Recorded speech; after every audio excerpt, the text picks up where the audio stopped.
D'abord, il y a eu la COP 21. S'il n'y avait pas eu cette base juridique, ce traité, cet accord, il n'y aurait pas de discussion encore aujourd'hui. Et il n'y aurait pas eu d'engagement qui auraient été pris, qui doivent maintenant être renforcés. Qu'est-ce qu'on attend de la COP 26?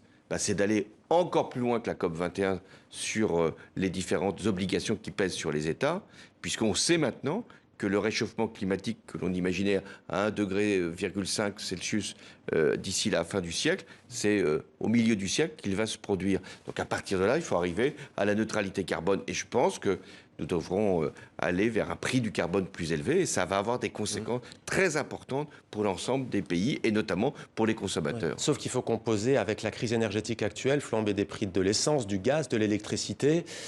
Comment Et faire? donc il faut aller encore plus loin dans les investissements et pour le nucléaire et pour les renouvelables, puisque ce sont les deux qui nous permettent d'éviter d'avoir des énergies fossiles qui, on le sait, sont la première cause avec le méthane de ce réchauffement climatique. Ouais, mais du coup, il y a le nucléaire qui revient en force. Vous aviez lancé la fermeture de Fessenheim dans l'est de la France. Vous regrettez d'ailleurs ou pas? Parce que le nucléaire, aujourd'hui, a le vent en poupe, semble-t-il, en Europe. Non, mais pas pour forcément les vieilles centrales pour l'éternité. Et cette fermeture de Fessenheim devait être suivie par l'ouverture de Flamanville, puisqu'il y avait une centrale EPR. On l'attend toujours. Et on l'attend toujours.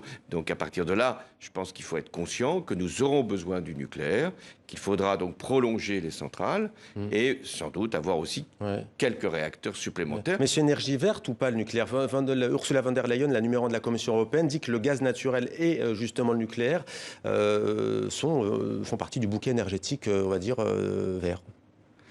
Chaque pays pousse son énergie pour ne pas avoir les conséquences de ce classement, parce que ce seront les investissements qui sont dans les énergies vertes qui auront les soutiens de l'Union européenne. Donc les sous. Donc les Allemands sont plutôt pour le gaz et nous plutôt pour le nucléaire, les deux étant pour le renouvelable.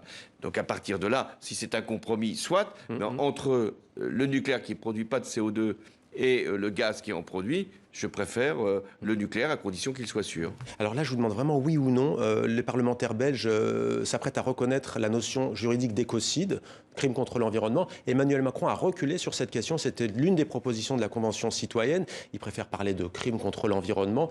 Quelle est votre position? Est-ce qu'il faut reconnaître l'écocide dans le droit français et international? Ça suppose de changer la Constitution. C'est très difficile. Mais sur l'objectif, je pense qu'il sera un moment partagé par un grand nombre de pays. Économie sociale, social-économie ou social-démocratie, François Hollande, aujourd'hui, selon vous, pour la France, à 4 mois et demi de la présidentielle?